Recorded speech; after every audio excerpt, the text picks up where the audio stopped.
Good morning, family.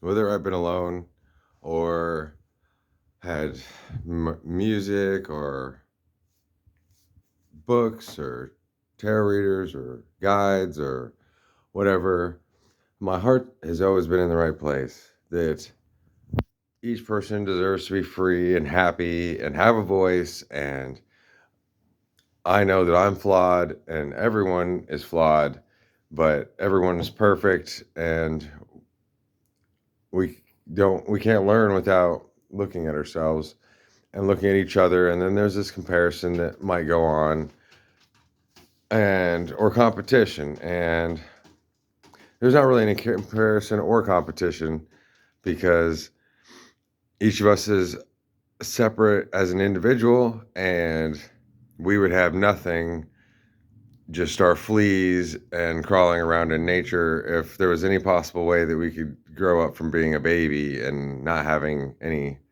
way to make tools or to know anything.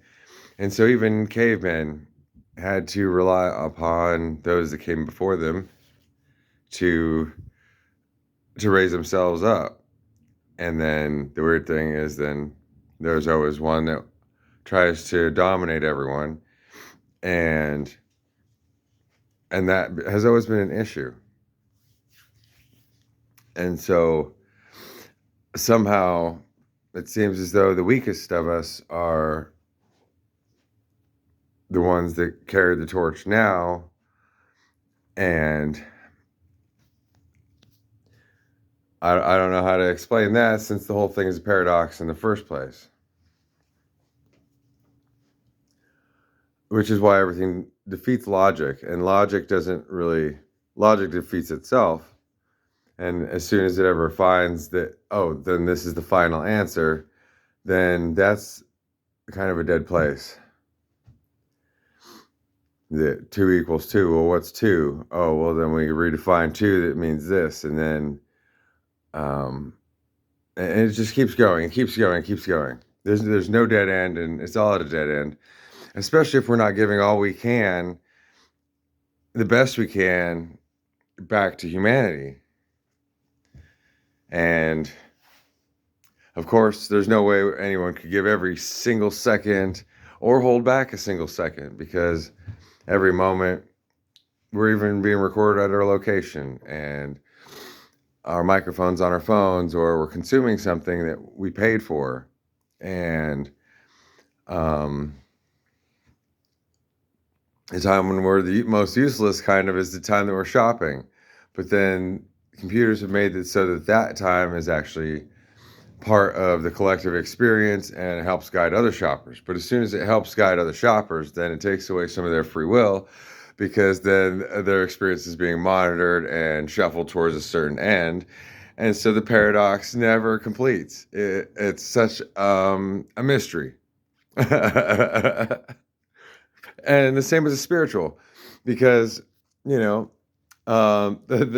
equally is, if there's a God, well, then is God good or bad? And what is the spirit? Who's talking in our heads or suggesting the next thing to do or to say?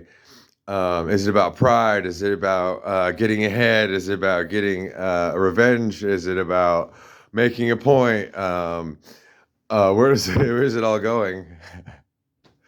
And could it be an evil entity that's doing the same thing the same way?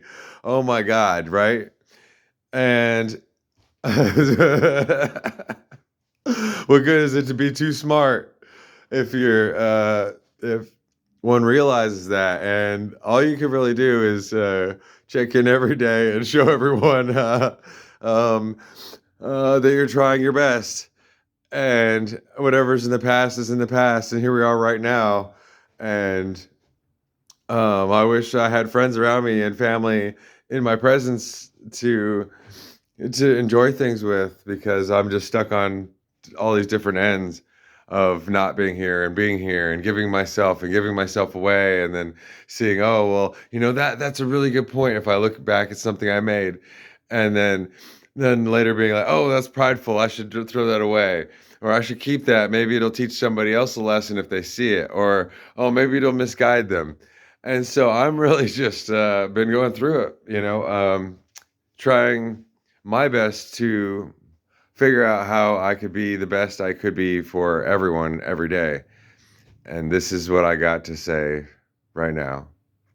Um, I love everyone on the planet. You're all so amazing. Whether I'm here, whether I've ever been here, and whether what happens and what may, I just wanted you to know that. And if you don't, then I guess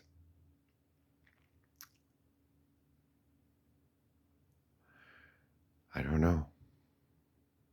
That's all I got to say.